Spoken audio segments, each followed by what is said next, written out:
أشرف الأنبياء والمرسلين نحمده ونستعين ونستغفره فإن أصدق الحديث كتاب الله وخير الهدي هدي محمد صلى الله عليه وسلم وشر الأمور محدثاتها وكل محدثة بدعة وكل بدعة ضلالة وكل ضلالة في النار.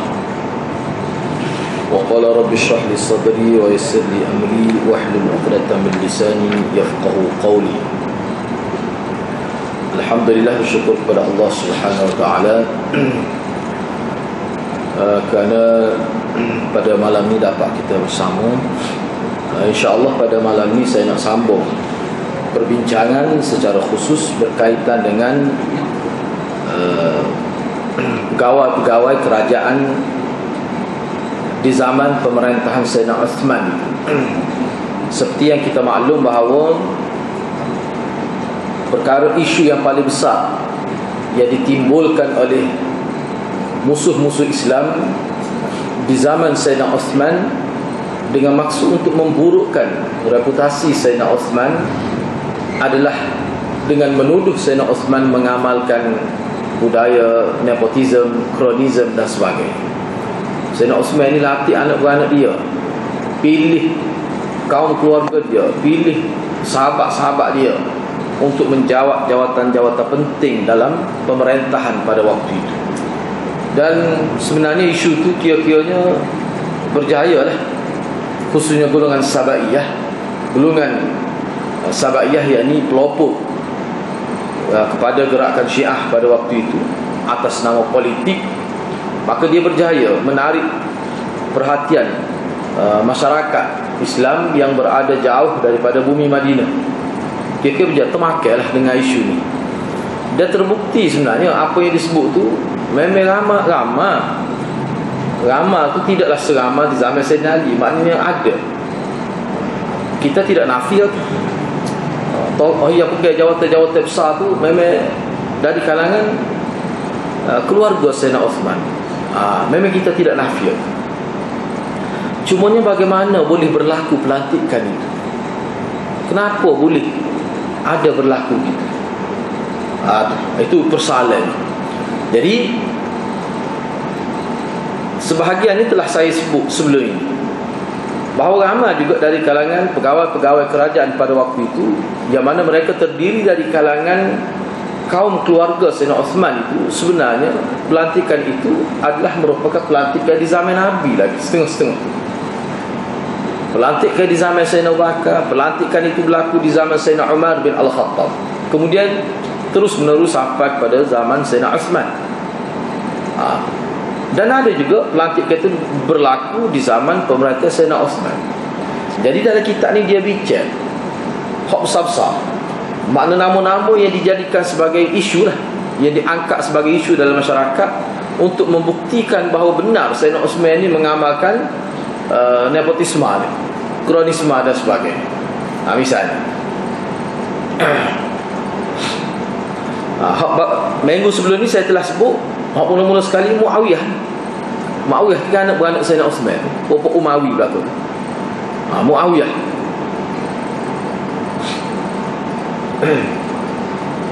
Jadi Muawiyah ni seperti kita maklum lah, Muawiyah ibn Abi Sufyan, sahabat besar Nabi SAW, penulis wahyu. Dan kelebihan dia sangat banyak disebut dalam hadis. Siapa ulama boleh tulis kitab khusus tentang Muawiyah ini. Dan sejarah tentang Muawiyah ni, betapa berjayanya Muawiyah dalam pengembangan Islam, memperluaskan Islam atas nama politik, melalui bentuk politik, pemerintahan dan sebagainya. Muawiyah ni yang paling berjaya. Dan dia ni siapa dia ni? Penulis wahyu zaman Nabi, penulis wahyu Nabi SAW, pegang jawatan di zaman Sayyidina Abu Bakar lagi, kemudian Sayyidina Umar, dan dikekalkan dalam Sayyidina Uthman. Makna dia ni sebelum tu lagi sudah pegang dah jawatan dalam negara. Bukan bermula dengan zaman Sayyidina Uthman, tidak. Tetapi digunakan perkara itu. Dan sebenarnya kalau kita perhati dalam politik kepartian, dalam politik ini adalah merupakan isu yang biasa digunakan oleh tokoh-tokoh politik untuk menjatuhkan seseorang pemimpin itu. Tu anak beranak dia, tu menantu dia, tu keluarga dia. Macam-macam lah digunakan.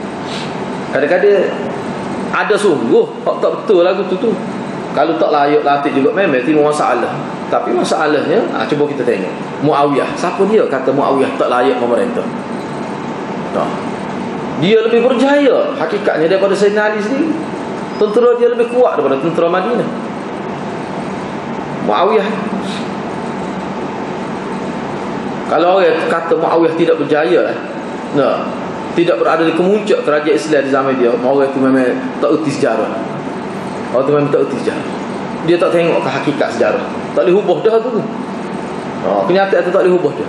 Memang terbukti berjaya Muawiyah. Yang kedua, antara nama yang dijadikan isu untuk memburukkan Sayyidina Uthman juga, ni Abdullah bin Amir bin Karis. Sayyidina Uthman lantik dia. Ni sepupu dia. Sepupu dia. Gitu ya, sepupu dia. Dia ni pun saya telah sebut dah sebelum ni. Berkenaan dengan Abdullah bin Amir bin Karis ini. Sayyidina Uthman lantik dia. Dia ni orang yang sangat mulia sebenarnya. Dia ni kira-kiranya keluarga dekat benar lah. Keluarga dekat benar ni Abdullah ni. Dan Abdullah bin Amir bin Karis ini, dia telah berkahwin dengan anak perempuan Muawiyah bin Abi Sufyan. Abdullah bin Amir bin Karis ni menantu Muawiyah. Muawiyah ni anak dia ada nama Hindu. Dia pun nama anak tina dia serupa dengan nama mak dia. Muawiyah ni kan mak dia nama Hindu. Isteri Abu Sufyan tu lah. Pak kata belah hati Hamzah waktu makan 3 kali mutah tu. Tu cerita Puak Syiah tu kan tak betul tu. Tu nak memburukkan Hindu. Mana Puak Syiah ni bila dia benci pada Muawiyah, dia ambil sekotak lalu. Habis. Dia buruk keluarga Muawiyah. Siapa tengok?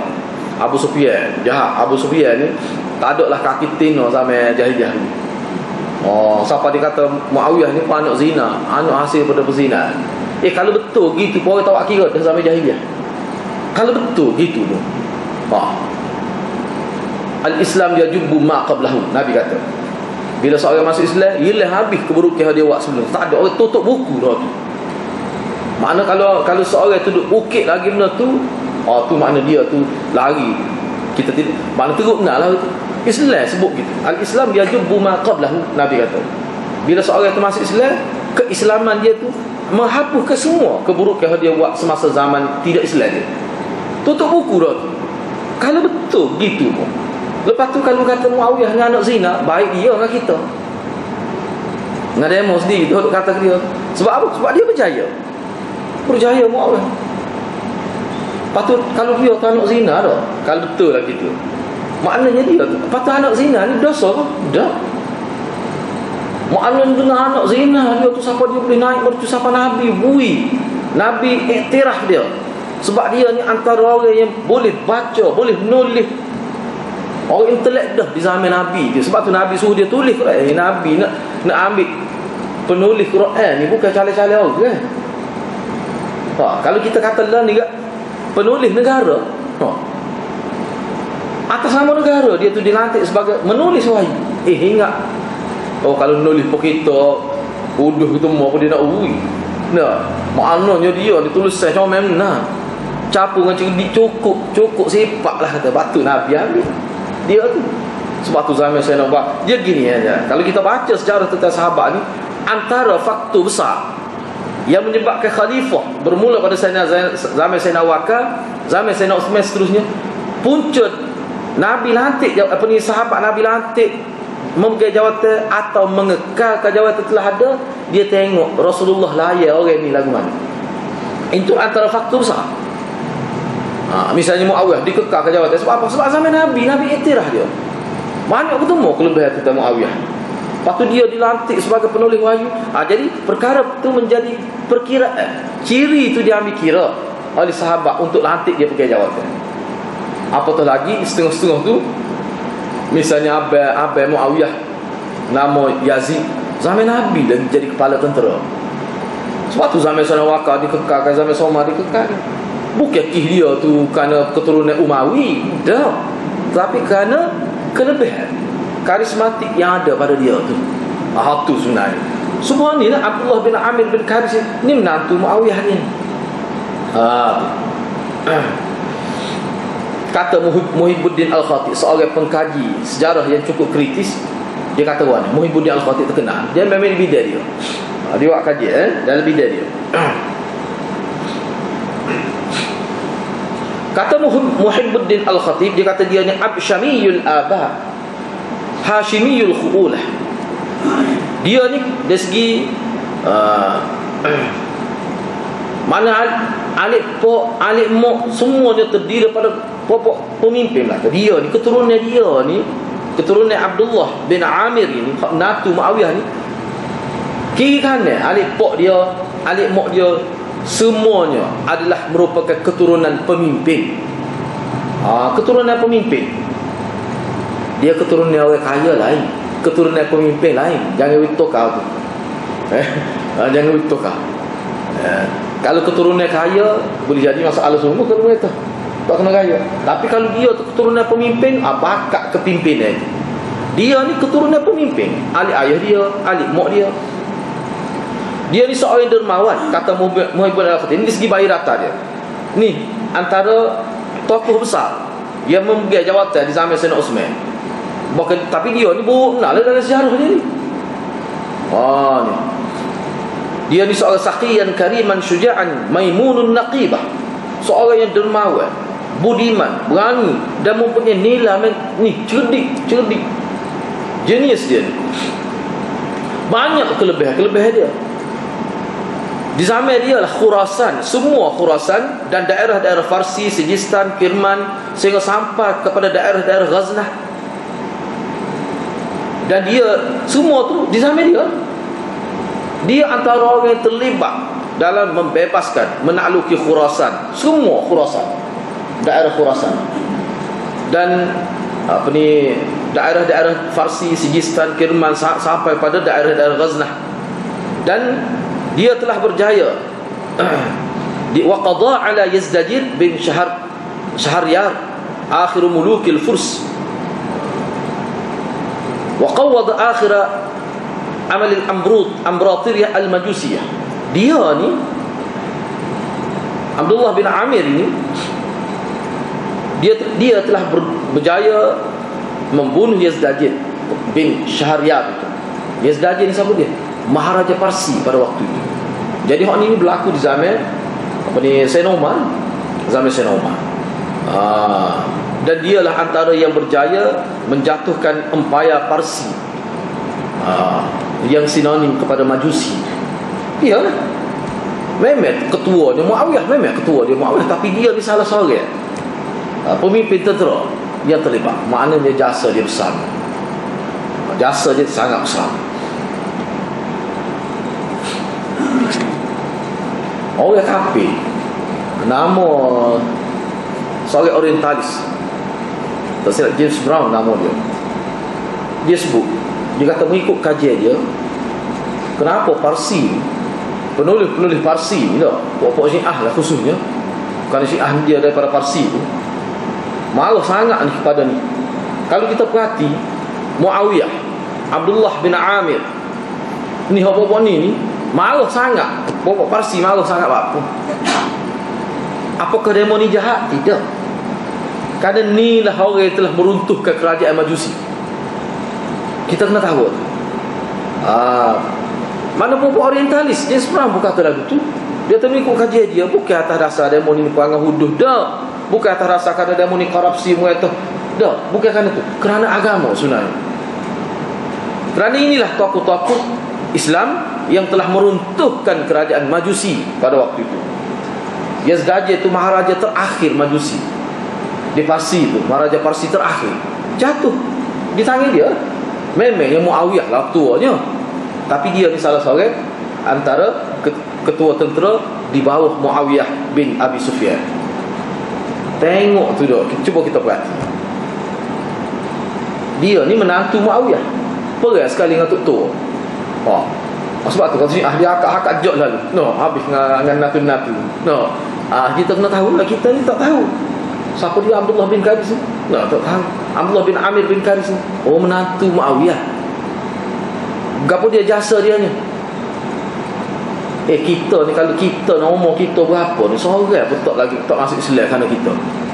Tak ada seorang. Cuba bayar ke dia ni senegeri masuk Islam. Hasil dia. Cuba bayar je lah. Sebab tu orang marah sangat tu.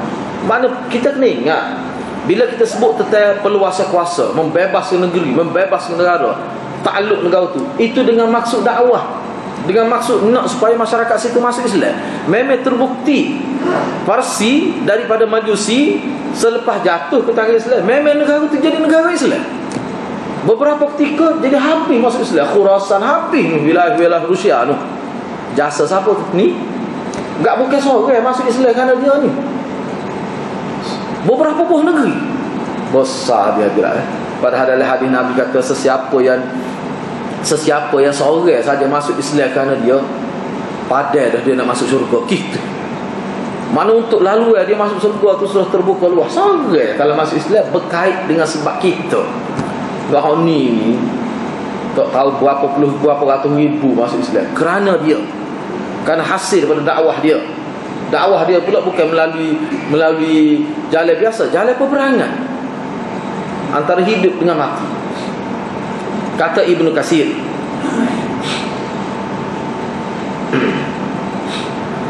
dia ni Abdullah bin Amir bin Karis ni antara orang yang mula-mula buat takungan air di Arafah untuk manfaat haji, hujjaj, orang-orang yang nak mengerjakan haji ke Baitullah. Dan dia telah mengalihkan air di takungan itu, menyebabkan jadi mudah orang ini. Jadi dia buat takungan air. Jadi orang pergi situ ada masalah air, tak ada masalah. Dia lah mula-mula buat. Nak buat hal tu ingat kos kecil ke? Besar tu sebab dia melibatkan jumlah yang perlu, kita kata takungan air besar untuk keperluan manusia yang ramai. Sebab Arafah ni dia kena pergi sekali situ haji. Hari Arafah ni kena pergi situ sekali. Serentak tak boleh kata tak apa dia mau pergi minggu ni, kau pergi minggu depan. Tak boleh buat murah. Buat haji gitu. Maknanya kalau pergi sejuta kena duduk situ. Bayar kalau keperluan sebanyak mana air. Tahu tu. Sebab tu kalau nak buat atas nama syarikat tak boleh kena atas nama kerajaan. Tapi dia belum buat. Maknanya dia sanggup buat. Dia tahu tempat mana dia nak guna duit kerajaan. Dan ini jasa dia. Besar tu jasa dia. Yang ketiga, ni hak berat benar juga ni. Ni antara kalau dalam kita akan dengung kita baca. Kalau dah sejarah tu kat telefon kita ngaji kat Allah benar Marwan bin Al-Hakam. Tak ada orang tak kenal Marwan Al-Hakam, tak ada. Politikus yang paling licik. Inilah sebenarnya orang kira-kira seolah-olah digambarkan dalam sejarah Sayyidina Osman supaya kulit dia. Tok Dalai dia siapa ni? Ni Marwan. Tok Dalai dia hak main. Jadi seolah-olah gitu Sayyidina Osman. Jadi yang membentuk corak pemerintah Sayyidina Osman seolah-olah ni antaranya Muawiyah, Abdullah bin Amir, dohak paling besarnya Marwan bin Al-Hakam. Kayak cerita bahawa ni tak? Cerita bahawa ni kalau kita sebut ni, puak-puak Sabaiyah turun daripada Mesir, daripada Kufah mari dah. Dia kata, kami tak akan bunuh kamu wahai Osman kalau kamu suruh Marwan bin Al-Hakam. Ingat tak cerita tu? Makna Marwan bin Al-Hakam ni, dia beri gambar adalah sejarah inilah sebenarnya Tok Dalainya. Jadi hak duduk gerak, kita kata belolai kering tu, wayar kulit tu tak, kita tahu tak? Hak jadi Tok Dalai dia tu, bunyi saja suara Osman tu sebenarnya suara Marwan tu. Inilah orang ni. Siapa begitu sekali? Siapa dia Marwan ni? Kita umat Islam tidak pernah diperkenalkan siapa Marwan bin Al-Hakam itu. Padahal dia ni pemimpin Islam.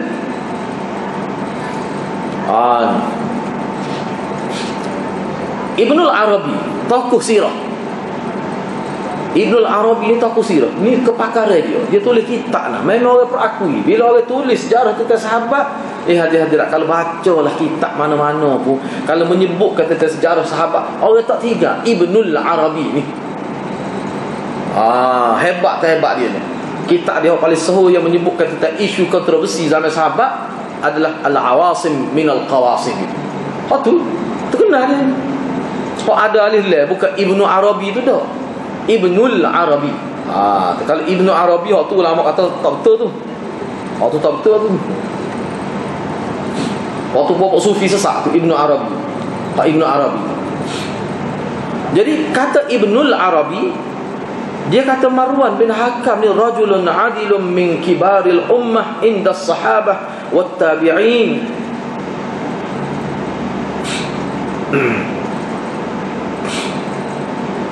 Kata Ibnul Arabi, Marwan bin Hakam ni seorang lelaki yang adil. Seorang yang adil. Dia ni tersenarai sebagai tokoh besar umat ini mengikut pandangan sahabat. Mana sahabat Nabi yang ada di zaman dia tu memang iktiraf dia ni antara tokoh pelapis, anak muda yang kira-kira akan menjadi pelapis kepada kepimpinan selepas ni. Dia ni mengikut pandangan sahabat dan tabi'in, dia ni seorang kibarul ummah, tokoh besar dia ni. Misalnya seorang sahabat nama Sahal bin Sa'ad As-Sa'idi. Ni juga ada juga hadis dia riwayat Sahal bin Sa'ad As-Sa'idi. Dia ni seorang sahabat. Ada diceritakan, ada disebut bahawa dia ada kata,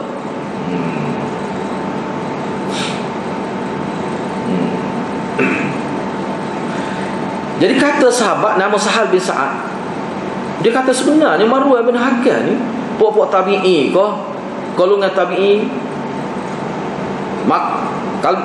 Kalau kita nak banding, kata-kata Sahal bin Sa'ad As-Sa'idi, kalau kita nak banding, sebab Marwan ni tabi'i, Marwan bin Hakam ni kalau kita nak banding anak-anak muda hak sebaya dengan dia di zaman dia, maka orang akan sebut dia ni, orang akan sebut dia di kalangan ramai orang kata dia ni lah antara fuqahaul amsar, ahli fiqh semasa ni lah, ahli fiqh zaman ni. Orang akan kata gitu. Nak ayat pengiktirafan dari kalangan sahabat terhadap dia ni. Kalau dari kalangan tabi'in, dia ni orang panggil fuqahaul amsar, antara fuqahaul amsar. Semua orang yang ada zaman tu, zaman sahabat, disebut gitu. Kata Ibn Arabi mengikut riwayat, fakulluhum ala ta'zimi wa i'tibari khilafat. Sebenarnya Marwan ni diterima oleh sahabat dan tokoh-tokoh tabi'in besar di zaman dia. Terima dia ni sangat hebat, dan dia dari segi pemerintah dia memang diperakui. Tu sebenarnya ni boleh tengok.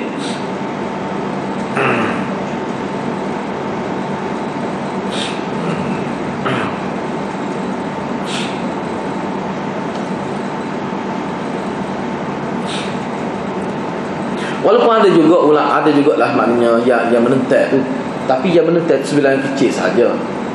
Sebenarnya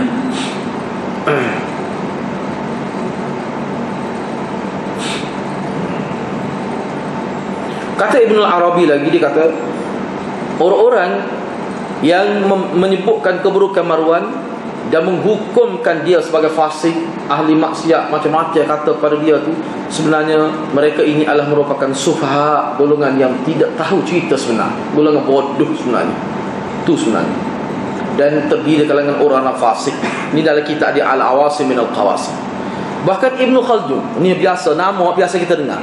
Apa kata Al-Allamah Al-Muhaqqiq Ibn Khaldun, seorang yang sangat alim, pengkaji Ibn Khaldun. Dia kata sebenarnya aliran yang dibawa oleh Marwan, pemikiran Marwan, apa cara pemerintah yang dibawa oleh Marwan, dan dia sendiri tu Marwan bin Hakam, dan begitu juga anak dia Abdul Malik bin Marwan itu. Ini antara pemimpin awal kerajaan Umayyah lah ni. Dia sebenarnya kata Ibn Khaldun, mazhabu dia ni bukan mengikut aliran yang tidak betul. Dia ni orang betul, orang molek, kata Ibn Khaldun. Cuma kadang-kadang tindakan dia tu keras. Memanglah dalam sejarah kita tengok dia mengambil tindakan kepada orang menentang dia. Sebab apa? Sebab mengikut istihad dia. Kalau pemberontak, dia menganggap sebagai pemberontak. Bila dia tu menjawab jawatan pemerintah dengan jawatan yang sah mengikut syarak, jadi orang-orang yang menentang dia tu memberontak terhadap dia. Kalau nak kira dari segi fiqh, maknanya kajian boleh bertindak, mana-mana kajian pun memang gitu. Kita nak tepik setara mana tak apa, tapi kalau siapa mereka memberontak, tu tak boleh. Dia akan guna semua akta ada. Kalau ada akta tak ada guna, dia akan guna. Tapi kalau kita tepik gitu saja, duk koyak gitu, dia tak cara apa selagi tidak menggugat kerajaan. Hak ni setengah-setengah tu keluar nak memberontak. Siapa dia sebenarnya memberontak? Siapa dia? Puak mana? Kita kena tahu lah. Sebab tu kena tahu. Jadi orang yang bangkit berlawan kerajaan, tak banyak kenyataan.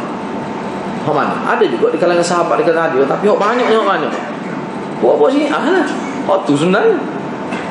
Sebab tu zaman Hajjaj bin Yusuf Al-Thaqafi, bila dia jadi gubernur di Mesir, Kerana pada waktu tu ramai gubernur-gubernur di Mesir di bawah kerajaan Umayyah yang dibunuh oleh kelompok Syiah. Sehingga orang takut lagi jadi gubernur di Mesir. Bahkan Amr bin Al-As sendiri pun pernah lari. Amr bin Al-As pun pernah lari ketika jadi gubernur itu. Teruk tak teruk masyarakat tu. Kenapa? Terpengaruh dengan Sabaiyah, gerakan Sabaiyah. Sebab itulah Hajjaj bin Yusuf As-Saqafi bila dia pergi, hari mula-mula pergi pun dia kena pukul dengan anak batu sampai darah kaki dia. Rakyat sambut dia dengan anak batu. Bukan dengan kalungan bunga tu. Dia pemuka dia. Pemuka dia tentera ni. Dia pecah pedang, dia bawa pedang. Jalan masa dia jalan nak pergi ke masjid Jami' bawa pedang. Dia heret pedang atas sana. Tu cerita ke sebut dalam buku dekat Telimo. Mula-mula mengetah pun guna pedang lalu. Dia kata saya nampak kepala rakyat ni sudah masuk dia. Tunggu masa untuk dituak. Kita dah kita kata Zalih Hajjaj. Dia kata ke siapa tu? Hadirat kalau mana boleh bahasa Arab, dia kena baca satu tesis PhD Al-Hajjaj bin Yusuf Al-Thaqafi Al-Muftara alaih. Tajuk buku, tajuk tesis. Terbakatlah tesis ni. Boleh PhD dengan buat tesis. Hajjaj bin Yusuf Al-Thaqafi dan cerita-cerita bohong yang direka untuk memburukkan dia. Dia buat mari semua riwayat. Dia baca semua. Mana nak boleh. Nak selesai tesis tu untuk dapat PhD tu, dia kena baca semua riwayat-riwayat yang menyebutkan tentang Hajjaj bin Yusuf Al-Thaqafi. Kalau kita baca tu, kita nampaklah bahawa Hajjaj ni seorang yang kerah tapi tidak sampai peringkat az-zalim. Sehingga Hajjaj ni kalau kita baca dalam kitab bila sebut Hajjaj, dia akan letak di belakang az-zalim, si zalim itu. Betul ke begitu? Kalau mengikut tesis itu, apa tidak? Riwayat itu tak betul. Lepas tu kenapa ya rosak kita semua nama Hajjaj sehingga kita tak tahu? Sehingga semua orang kata dia ni zalim. Apa tu? Perannya siapa? Dan kita kena tahu lah Hajjaj ni dia berhadapan dengan siapa. Kalau dia kata dia akan kejar musuh dia sampai ke lebih cacing, musuh dia tu siapa maksudnya? Dia buktikan dalam tesis dia tu. Dia kata sebenarnya ni adalah puak-puak Syiah. Dia kata dia akan kejar Syiah sampai ke lebih cacing dia. Tu kata-kata dia tu merujuk pada Syiah semasa dia berada di Mesir. Sebab tu saya pernah sebut dah beberapa kali sebelum ni. Boleh jadi ada orang takwil. Tu pun sebenarnya ustaz dah sebut, ustaz dah nak bela sahabat-sahabat tu sebenarnya. Itu juga cerita, bukan hadis juga. Bukan hadis pun boleh jadi betul, boleh ada. Ya, masalahnya hak demo duk burukkan Muawiyah tu hadis ke? Cerita juga. Lepas tu dah kalau ada dua cerita hak baik dengan buruk, kita orang Islam ni dari segi moral, dari segi akhlak, kita kena ambil cerita mana hak baik, hak buruk. Lebih-lebih lagi dia tu berkait dengan Nabi, sahabat Nabi, terlibat dalam penyusunan Quran. Sejak tak boleh hubah dah sejarah bahawa dia ni pemimpin Islam. Tak boleh hubah dah sejarah. Kita nak ambil mana? Kalau ada riwayat, kita kata tidak ada semua riwayat. Tapi riwayat-riwayat ni hadirat, walaupun tidak hadis pun riwayat tu dia mengikut kaedah riwayat hadis. Boleh dicek sore-sore nama tu. Sebab tu ulama kata riwayat ni sahih. Memang kita tidak kata hadis. Bukan hak tu cerita berkait dengan sahabat. Tetapi kok mana tu cerita tu bukan ambil di tepi orang jual obat gagah di kaki lima tu dah. Cerita ni ambil berdasar pada riwayat. Riwayat ni paling jalur sanak tu orang yang dikenal pasti. Hak jual mari cerita tu perawi-perawi hadis. Perawi hadis. Baik, lepas tu cerita demo ni setahu mana? Cerita demo duk buruk sahabat tu setahu mana ceritanya? Mana muttafaq alaih belaka ke cerita tu? Kau lagu mana? Pada hari Ibn Katsir kata tak betul semua. Khatib Baghdadi kata aku cek sesat, tak betul semua. Setengah tu dia kata tengok sekerat tahu dah bohong. Nak di kaki sampai peti tahu, tengok muka kena dah. Sampai begitu sekali. Sebab tu saya kata benda ni kalau kita pergi, kita nilai dengan hati nurani kita, dengan jiwa seorang Islam. Kalau kita baca turut paling tidak kita mengambil sikap seperti setengah-setengah penulis ni kata, kita serah pada Allah Subhanahu Wa Taala. Tak usah kata apa, takut kata takut tak kena. Kerja kita bukan nak cek dia. Kita ni tak dosa pun kalau tidak buat kajian kita dia. Kita ni dikira dosa amalan kita lah mana untuk agama. Dia ni orang yang telah berjual masuk perang berapa kali kerana agama. Kita tu kali habuk benda ni. Lepas tu kita tu sibuk nak kata nak buat keputusan. Dengan kita baca kitab, kita nak hukum Abdullah Ibn Zubair ni penderhaka, dia ni penjenayah. Setengah-setengah profesor okey cik gitu. Abdullah bin Zubair siapa dia? Sahabat Nabi. Riwayat hadis bukan main-main. Abdullah ibn Zubair, cucu Sayyidina Bakar tu. Cucu Sayyidina Bakar tu. Kita main-main semata-mata baca tengok fakta kata Abdullah ibn Zubair ni dia penderhaka ni. Memang dia tu mati katuk macam-macam kata.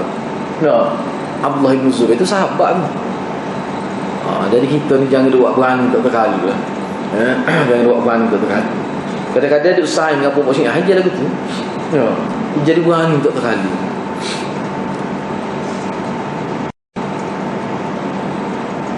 Kata Allamah Ibn Khaldun dia kata gitu. Molek dia kata. Dia sebut lagi. Abdurrahman Ibn Khaldun sebut lagi. Kena ingatlah kalau bila kita bila ulama sebut Abdurrahman Ibn Khaldun kata ni tak kita kata dok pakar Ibn Khaldun. Ibn Khaldun siapa dia? Bukan pokok dauran. Ibn Khaldun ni. Kalau kata gitu kau orang tu sokong dia ni otak tak betul. Bila orang sebut Ibn Khaldun memang dia buat kata. Kita pun tidak kata dia buat betul lah. Tetapi bila dia bercakap orang ambil perhatian kerana itu bidang dia. Ibn Khaldun orang kafir pun kagum dia Ibn Khaldun. Gua baca lah buku-buku pengiktiraf terhadap Ibn Khaldun oleh orang kafir. Orang kafir pun iktiraf dia Ibn Khaldun. Sebab tu ulama kita ambil kira kata-kata sebab Imam Bukhari lah. Imam Bukhari ni hadirat nak ayatnya pakar tak pakar dalam bila hadis. Bila dia kata saya tak tahu hadis ni, itu menjadi kaedah hadis tu bermasalah. Gitu ni ayat. Manusia ni sampai satu tahap bila diiktiraf oleh umat, bila diiktiraf oleh tokoh, sampai kedudukan dia tu jadi lagu tu. Sebab tu guru saya sebut, dia orang baca hadis dia bau hadis, sebab kita bau dia. Dia bau hadis ni palsu. Kita orang tak bau lagi. Berat tak buat hidung kita. So ke sejarah lagu ni. Apa ya kita ni tak dihidu sejarah. Marilah sejarah sebut mana pun kita tak dihidu ni palsu. Apa jadi lagu tu? Apa yang jadi lagu tu hati-hati. Ikut mari orang mari sejarah yang memburukkan sahabat Nabi, memburukkan Aisyah sendiri. Kadang-kadang cerita tu memburukkan Nabi. Kita telah berlaku, lalu berlaku kita makan. Apa yang jadi lagu tu? Sebab kita tidak didedahkan dengan cerita yang sebenar. Sebab kita tidak biasa. Sebab tu umat ni kena dedahkan maklumat-maklumat yang sahih. Lebih daripada dia kena biar sahih sama pada umat ini. Barulah dia ada satu nilai. Dia akan mahu. Bila mari hak tidak sahih, mana masalah ini? Tu. Baru dia jadi lagu tu. Ni dia sombak kecil lagi dengan atu rayu tu dah. Akhir sekali dia dah nampak atu rayu lekat tahunan lah. Akhir sekali sifat hak molek jadi tak ada. Bila orang mari hak benar, orang mari cerita hak betul, tak serupa hak dia faham. Dia tepek lebar pas kaki.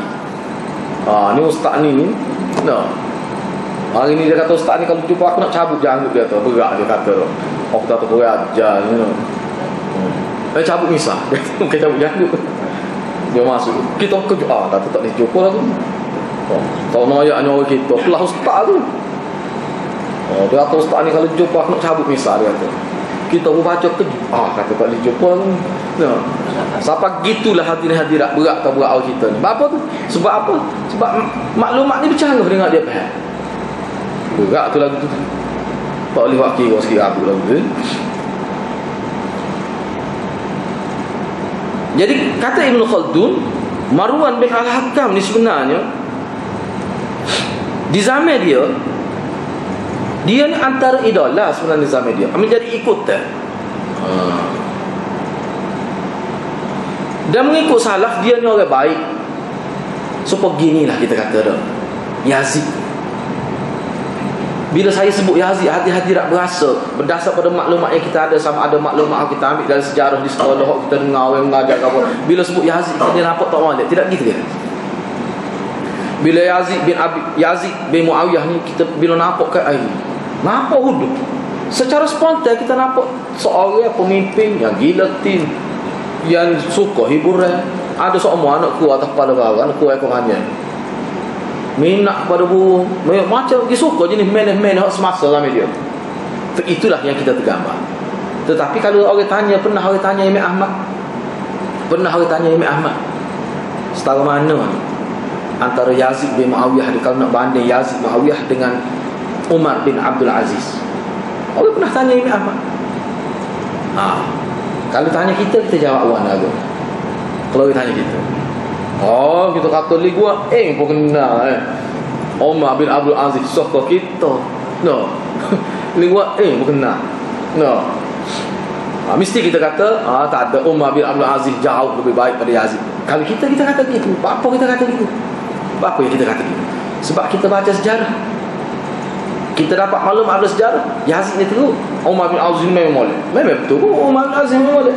Itu cicit saya Umar bin Abdul Aziz. Orang panggil Al-Umar Al-Thani, Umar yang kedua. Cici, mak dia nama Laila. Hak saya Umar pergi pindah sendiri tu budak perempuan tu, Laila tu. Mak dia. Saya cerita dia panjang lah Laila ni. Tapi saya Umar kenal jauh orang ni. Dia ambil anak tu, boleh lah. Gitu cerita dia, lebih kuat gitu lah. Baik. Jadi kata Imam Ahmad, dia kata kalau nak banding Yazid bin Muawiyah dengan Umar bin Abdul Aziz, tak sebanding lah. Mu banding Umar bin Abdul Aziz banding dengan debu hak duduk dalam hidung kuda Yazid geper fi sabilillah. Mu banding tu, baru mu boleh tahu mana lebih antara Umar bin Abdul Aziz dengan Yazid. Mu banding dengan debu, bukan dengan kuda. Kalau dengan kuda boleh kira, dengan debu hak masuk dalam hidung kuda Yazid kerana meredah pada pasir geper fi sabilillah. Yazid bukan sekali geper. Siapa mati geper. Habis homo dengan apa? Habis homo mengurus hal ehwal Islam. Kita umat Islam kena tahu cerita-cerita lagu. Tapi kalau nak cerita kampung tak pandai ustaz. Ustaz nak cerita benda orang kampung tak pandai benda lagu ni. Orang kita tak ada ilmiah lah, ilmiah gapo lagu tu. Nak ayat lagu tu, cerita pandai orang terima. Tak. Dia kata tu tak apa, pun tak ilmiah kamu.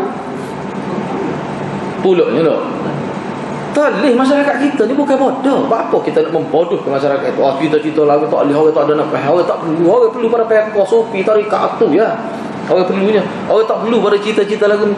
Betul kah tidak? Kita ngaji barang-barang lagu ni. Kita ni umat Islam kita ni sebenarnya ngaji banyak dah dengan pekoh. Pekoh ni orang kita ngaji ni dapat jik dah. Kesok dah bumbung. Berat. Okey dah tu. Patut ke dia tak cukup lagi. Sirah kurang dah. Kalau dia ngaji pun ngaji tidak dengan cara yang kritis kita. Kita banyak waktu. Sahih balik, betul balik. Jangan. Supaya sirah sahabat lagi kurang. Mana ada ngajar sirah sahabat? Orang tak ngaji tu. Sebab kalau nak ngajar ni ingat mudah kata. Nak ngajar ni pagak tu dia bukan boleh main-main nak ngajar ni. Sakit pinggan-pinggan. Tengok kita tu yang ini memang payah. Apa? Kalau kita ambil ni saja kan takut ada pula orang kata lagu lain. Tu. Jadi benda dah kurang kita tak tahu. Cuma berdasarkan kepada subjek diskon, sukat diskon itu ya. Lepas tu dari segi rujukan pun tak banyak rujukan dalam bahasa Melayu kita. Cerita-cerita tentang sahabat ni dalam rujukan bahasa Melayu kita tidak banyak. Bukan kata tak ada, tak banyak. Dalil mana kata tak banyak tu kita tak jumpa di kedai buku. Kedai kopi memang tak ada, kedai buku tak ada. Memang tak ada. Sahabat saya tu dua tesis berkenaan dengan sejarah Muawiyah. Dia kata payah, dia kata nak cari dalam buku bahasa Melayu tak ada kira-kira. Mana kalau nak buat tesis untuk guna rujukan dalam bahasa Melayu memang tak boleh. Dalam bahasa Inggeris tu ada, bahasa Arab banyak. Kalau mengikut Maulana dalam bahasa Urdu lagi banyak. Sebab ulama sana dia kaji semua. Sebab ulama sana dia style ni. Kalau di ulama di India ni bila dia mengajar, dia style mesti dia kamu mengajar sirah saja. Ni kata Tok Guru, bila anak murid nak mengajar, Tok Guru kata kamu mengajar sirah 5 tahun. Dia suruh anak murid dia mengajar sirah 5 tahun. 5 tahun tu dia baca sirah saja. Sebab tu kalau ahli-ahli sungguh. Selepas 5 tahun, kamu baca, ambil kitab ni pula, kitab Akidah pula 5 tahun. Dia style lagu tu. Tidak beritahu kita ni 1 masa 10 subjek. Jalan gabing jalan mengajar. Dah banyak. Jadi menyebabkan kita tidak perfect lah sesekali. Dia ni tak. Kadang-kadang setelah 10 tahun Bukhari saja. Siapa ingat Mishkat tu? Ingat dia apa Mishkat? Dia ngajar Mishkat semua. Siapa nama dia? Daud Mishkati orang panggil. Nama Maulana Daud tu. Dia ngajar Mishkat. Siapa ingat Mishkat ni pun lebih hadis. Dia ingat dia cari Quran. Apa tu? Dia main tu semua. Dia baca habis syarah tu. Sebab tu kalau orang baca, kalau ada sebab tu umat Islam ni ada tidak. Orang nak tipu dia tak boleh payah kat dia. Puak Syiah kita kata hadis Safinah ada al-Bukhari. Boleh ada umat Islam tak rajin Bukhari, senyap tak berani. Tapi bagi orang ngaji Bukhari pelawak kata lalu. lauk. Aku khatam Bukhari berapa kali. Cuba ya duduk dalam hadis ke berapa. Dia nak tipu tak ni? Sebab kita umat Islam dia ada metodologi dalam ngaji. Kita umat Islam bila ngaji kalau hadis, kita hadis mula-mula kurung pertama, kurung kedua, ketiga, kemudian kita hadis. Kita kena tahu. Lepas tu kita apa? Hak ni hak asal. Hak kita lain semua dia rujuk situ belakang. Jadi kita asal ni kita kena tahu. Bukhari, Muslim, Sunnah Sittah, lepas tu Sunnah Darimi, semua sekali hak tu umat Islam dia tahu. Kalau ada hadis, tiba-tiba tak ada dalam kitab-kitab ni. Mari mana hadis? Itu cara dia. Sebab itulah ulama kata kurung pertama, kurung kedua, kurung ketiga, umat Islam ni kalau dia nak alim dalam ilmu agama, dia mesti tahu semua kitab dalam 3 kurung. Dia kena tahu tu. Sebab kita hadis. Jadi orang nak kelentor kita tak boleh. Dia seolah-olah ilmu dia sebuah piramid gitu. Gitu.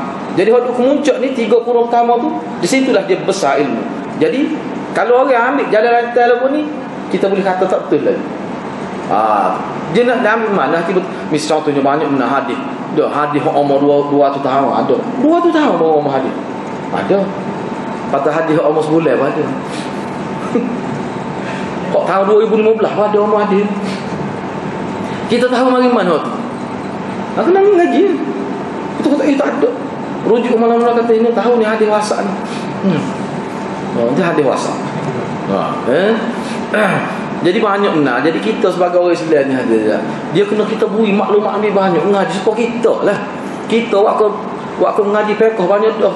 Memang kita bang tak betul ni aku tak sedar walaupun dia tak ingat. Sebab apa tu? Sebab dia terdedah banyak. Siapa dia berasa gitu. Tapi oleh kerana kita ni kurang sangat ilmu, jadi tak berasa apa. Bahkan sahabat pun tak berasa apa. Orang kata ke sahabat pun tak ada sensitif apa. Tapi terak kata ketuk guru dia nak tahu. Terak kata ke pemimpin politik dia nak tahu. Dia celik mata nak cabut macam mata kita.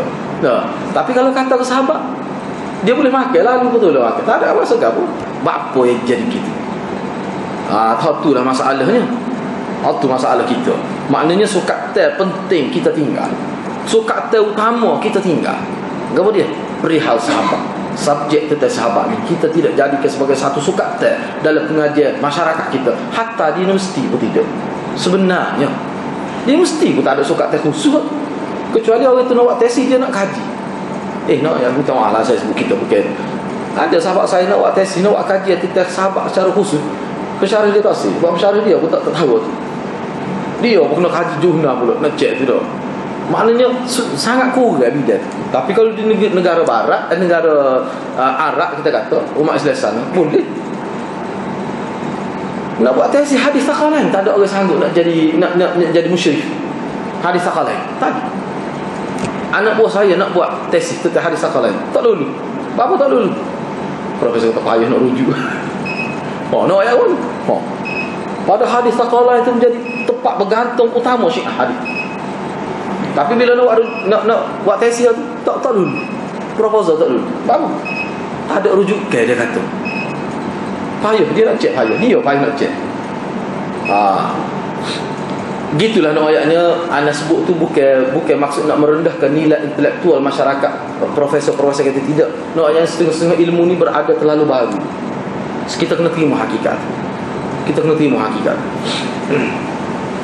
Jadi tujuan saya ambil mata pelajaran ni, subjek ni untuk kita bincang ni, supaya kita dapat maklumat sebenar lah. Dapat maklumat sebenar tentang sahabat. Saya ambil sikit lagi. Imam Malik Tok Guru Imam Syafi'i kita ni, Imam Malik berhujah dalam kitab Muwatta dia sebut Imam Malik berhujah dalam bab fiqh dengan sebut Malik Marwan buat. Malik apa ni? Marwan Abdul Malik bin Marwan ada buat benar. Makna Muwatta dalam kitab Muwatta tu Imam Malik guna sebagai hujah untuk menyabitkan hukum sebagai sokongan dalam bab hukum dengan menyebut amalan Abdul Malik bin Marwan. Makna dia kita boleh faham bahawa mengikut Imam Malik Marwan beralakan seorang betul lah ulama kata dia ni fuqahaul amsar. Dia ni ahli fiqh zaman dia. Kalau dikarenakan orang yang sebaya dengan dia ni memang tokoh dalam bidang fiqh. Sebab tu Imam Malik sendiri buat hujah dengan amalan dia. Sebut, siapa sebut? Sebab kita lah. Sebab kita kan biasa orang kita. Itu Nabi buat. Okey bid'ah. No. Mudah kau untuk kenal dia. Dia kata tu ambo tak ada. Kamu mimpi. Alhamdulillah dia banyak selalu dah maklumat tu. Nak ayatnya bapa yang orang tu boleh kata gitu. Maknanya besar. Memang tu kenal dia tokoh besar. Ilmu nahwu, ilmu tu berkembang kerana dia hebat. Kalau kita baca sejarah dia, tu kenal dia mengajar nahwu ni dah. Dia tanya sosok. Hebat dia mengajar nahwu tu kenal ni. Sosok kalimah mesti anak murid dia mesti tahu sosok kalimah. Wa qala al-allamatul muhaqqiq Ibn Khaldun wa qala wa dia qala tu dia kalimah dia mana fa'il habis sosok kan dapat jik tu 2-3 tahun rumah gitu tak erti mana anak murid. Memang hebat. Kita berterima kasih kepada dia. Itu sebenarnya tak apalah tu, tapi mana orang akan guna. Ni kaedah untuk kenali mengajar. Guru saya pun sebut ni kaedah untuk kenali masa kita mengaji. Apa tu? Pengiktiraf awal. Begitu juga Imam Malik sebut dalam bab fiqh ni Abdul Malik bin Marwan buat gini, kata gini. Disebut gitu maknanya mengikut pemahaman, pengetahuan Imam Malik. Abdul Malik bin Marwan ni seorang yang saleh. Bukan seorang yang taleh dia seorang yang saleh, seorang yang baik. Kata Hafiz Ibn Hajar, wa qala Syekhul Islam wal Huffaz fil Isabah. Ada setengah di kalangan ulama juga dia meletakkan bahawa dia kata Marwan bin Al-Hakam ini, kalau kita nak letak senara di kalangan tabi'in, dia termasuk tabi'in at-tabaqatul ula, tabi'in kelas pertama. Ulama letak gitu. Dia ni di kalangan tabi'in yang peringkat pertama yang hebat lah. Dan keadilan dia, kesaksamaan pemikiran dia, keseimbangan bertindak dia tu memang ma'ruf di kalangan ulama awak kajian kita dia. Begitu juga kata Hafiz Ibn Hajar Al-Asqalani dalam kitab dia Al-Isabah, ketika dia memberi biodata berkenaan dengan Muawiyah bin Abi Sufyan.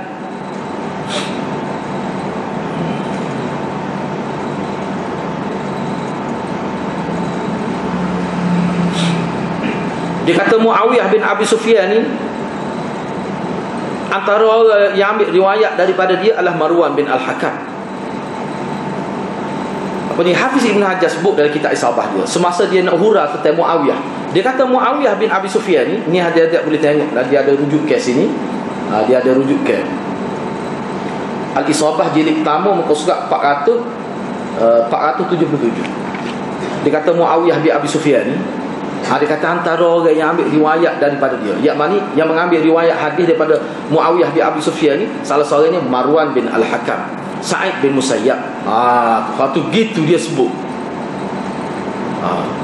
Dan Hafiz Ibn Hajar menyenaraikan Marwan bin Al-Hakam ni, dia gini, kalau kita ngaji sanad hadis, perawi hadis dia ulama dia bagi di peringkat tabi'i, perawi hadis hak ni duduk peringkat mana, hak ni duduk peringkat mana. Dia bahagi pula. Di kurung pertama ni perawi peringkat mana? Peringkat utama, peringkat A, peringkat B, peringkat C. Dia panggil tabaqah. Ni Marwan bin Al-Hakam ni disenaraikan oleh Hafiz Ibn Hajar dari kalangan kibarut tabi'in. Dia anggap dia ni kibarut tabi'in, antara tabi'in besar yang sangat hebat dulu kita. Dan Hafiz Ibn Hajar meletakkan Marwan bin Al-Hakam sama level, sama tahap dengan Ibnul Musayyab. Ibnu Musayyab tinggi lah. Dia letak setara terus. Lepas tu banyak lagi dia huraian, insya-Allah kita boleh sebut semula cerita tadi. Biar kita nampak pengiktiraf panjang ni. Dua muka surat dia sebut tu saja. Dia bukan huraian, dia mari riwayat. Siapa Marwan bin Al-Hakam sebenarnya? Kita kena tahu lah. Lepas tu hadirat kita, kalau kita baca cerita Marwan Al-Hakam, kita boleh tahu pula anak-anak dia. Kita boleh cek sorang-sorang. Anak Marwan Al-Hakam ni siapa dia? Boleh cek sorang-sorang. Boleh cek sorang-sorang. Maknanya kita ni sebenarnya maklumat tu cukup. Kita boleh akses maklumat tu. Kita jangan pakai bulat-bulat dalam kitab sirah ni. Setengah-setengah sirah tu, setengah ahli sirah tu, kadang dia tak kaji pun dia ambil dalam kitab yang ambil kita ni. Dia tidak cek sorang-sorang. Apa yang kita kata gitu? Sebab ulama berkata gitu. Misalnya hak sebut kata Yazid bin Zalim gini, dia pun mari cerita. Bila cek cerita tu, perawi-perawi dia tak pakai sahabat. Maknanya penulis dia mari tu. Sebab tu ulama kata penulis lagu ni dia panggil Hatibul Lail. Jenis orang mana penulis jenis lagu Hatibul Lail. Lepas tu kalau penceramah lagu tu orang panggil ke dia. Penceramah ikut jumpa lagi tak waktu ubik belaka. Jadi orang panggil lagu tu. Yalah kita panggil hati bulai juga lagi ni sikit ni. Hati bulai tu maknanya orang dia ambil, dia cari kayu api tengah malam boleh. Dia ambil belakang, tahi kobar pun dia ambil, tali pun dia ambil, pelopohnya pun dia ambil. Setengah tu tak boleh nak buat kayu api. Bila esok ke curah mana orang tengok. Dalam sabun ni kadang-kadang 2-3 botol ya kayu api. Kalau itu kayu lembu pun ada. Kayu kobar pun ada. Tali pun ada. Rotan pun ada. Lepas tu berga ke walaupun nampak sabun ni pun tak berga. Sebab apa? Sebab ambil tengah malam. Ni orang ni lagu. Itu istilah ulama Habibul Lain nak ayatnya kepada penulis-penulis yang tidak cermat dalam menakalkan cerita. Dia pakai cedok. Dia tak tengok kelih kat dia orang ambil tu. Kita sebagai penceramah ni pengkuliah nak ui ke masyarakat kena cek dulu cerita. Lamanya telan hak tu gak kena racun. Lepas tu klik nyetok. Klik nyetok kena tu nyetok dulu. Bahaya tu lagu tu talih dia. Khususnya dalam bab sejarah ni. Gitulah hadirin-hadirat, mudah-mudahan perbincangan kita ni walaupun hadirin-hadirat tak ingat apa yang saya sebut, sekurang kita ada satu nilai dalam kepala kita, tak boleh sejarah ni tak boleh. Kita kena cuma suku hadis juga sejarah. Sebab sejarah ni sejarah siapa? Sejarah perawi hadis lah kita ada bincang ni sebenarnya. Jadi kena cuma lah, jangan main-main. Begitulah hadirin-hadirat, mudah-mudahan Allah memberkati perbincangan kita dan perjumpaan kita pada malam ini. Aku qauli hadza wa astaghfirullahal azim li wa lakum. Assalamualaikum warahmatullahi wabarakatuh.